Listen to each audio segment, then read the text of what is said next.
Hi అండి.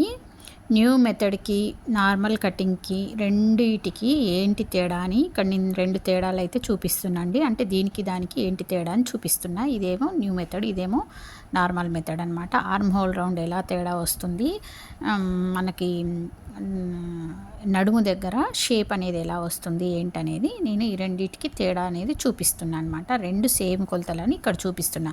అయితే మీకు నార్మల్ కటింగ్ కూడా ఒకవేళ ప్రతి ఒక్కరికి న్యూ మెథడ్ చేయలేని వాళ్ళు ఉంటారు, టైం ఉండదు, అర్థం కాదు, కొత్తగా నేర్చుకునే వాళ్ళకి, అలాంటి వాళ్ళ కోసం అయితే నేను నార్మల్ కటింగ్ కూడా సూపర్ ఫిట్టింగ్ వచ్చేలాగా నేనైతే మీకు నేర్పిస్తా అండి. ఓకేనా? నార్మల్ కటింగ్ కూడా పర్ఫెక్ట్ ఫిట్టింగ్ వచ్చేలాగా ఎలా చేయాలి, ఒక చిన్న ట్రిక్ ఉందండి. ఆ ట్రిక్తో కనుక మీరు కటింగ్ చేస్తే నార్మల్ కటింగ్ కూడా సూపర్ ఫిట్టింగ్ వస్తుందన్నమాట. ఓకేనా? ఎందుకంటే ఒకవేళ మా ఛానల్ని మీరు ఫాలో అయ్యేవాళ్ళు, మీకోసం, మా సబ్స్క్రైబర్స్ కోసం అయితే నేనైతే తప్పకుండా చెప్పాలని అనుకుంటున్నా. ఎందుకంటే ఇది ఎలా వస్తుంది, అదే ఎలా వస్తుంది, రెండిట్లో తేడా ఏంటనేది నేను తెలుసుకున్నా కాబట్టి నేను చెప్పగలుగుతా అనే ధైర్యం నాకుంది. మీకు నచ్చితే కనుక మా ఛానల్, మా వీడియోస్ నచ్చితే తప్పకుండా సబ్స్క్రైబ్ చేసుకోండి, మా వీడియోస్ ఫాలో అవ్వండి.